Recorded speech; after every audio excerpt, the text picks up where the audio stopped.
Genito urinary syndrome അഥവാ GSM എന്നുള്ളതിനെ കുറിച്ചാണ് ഞാൻ കഴിഞ്ഞ വീഡിയോയിൽ അത് എന്താണെന്ന് പറഞ്ഞിരുന്നു.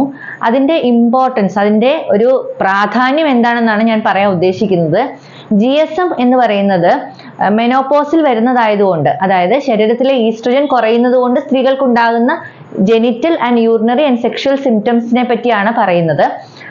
അതിന്റെ പ്രാധാന്യം എന്താണ്? 40% ജീവിതം മെനോപോസിന് ശേഷമാണ് സ്ത്രീകൾ ജീവിക്കുന്നത്.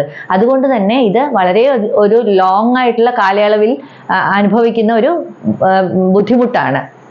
മാത്രമല്ല വാസോമോട്ടോർ സിംറ്റംസ്, അതായത് ഹോട്ട് ഫ്ലഷസ്, നൈറ്റ് സ്വെറ്റ്സ് എന്നൊക്കെ പറയില്ലേ, ഭയങ്കര ചൂടെടുക്കുന്ന പോലെ തോന്നുന്നു, അങ്ങനെയുള്ള സിംറ്റംസ് കാലക്രമേണ തനിയെ കുറഞ്ഞു വരുമെങ്കിലും GSMന്റെ സിംറ്റംസ് യൂഷ്വലി കുറഞ്ഞു വരികയല്ല ചെയ്യുന്നത്.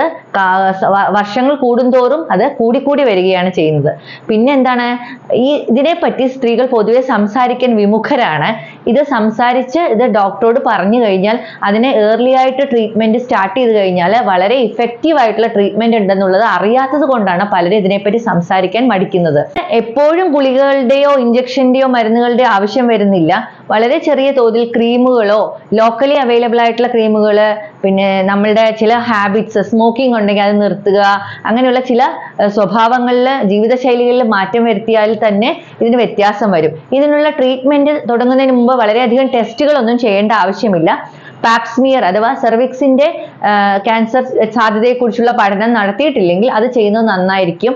അല്ലാതെ സിംറ്റംസിൽ യൂറിനറി ഇൻഫെക്ഷന്റെ സിംറ്റംസ് വല്ലതും ഉണ്ടെങ്കിൽ അങ്ങനെ യൂറിൻ ചെയ്യുക. അല്ലാതെ വളരെയധികം സിംറ്റംസ് വേണ്ട.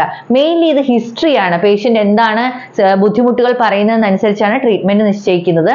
വളരെ ഇഫക്റ്റീവ് ആയിട്ടുള്ള ട്രീറ്റ്മെന്റ് ഉണ്ട് ഏർലി ആയിട്ട് സ്റ്റാർട്ട് ചെയ്യുകയാണെങ്കിൽ. അതുകൊണ്ട് തന്നെ നിങ്ങളുടെ സിംറ്റംസ് മടിക്കാതെ ഡോക്ടറോട് പറയുക.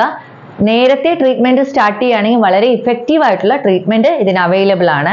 അതെന്തൊക്കെയാണെന്ന് ഞാൻ അടുത്ത വീഡിയോയിൽ പറയാം.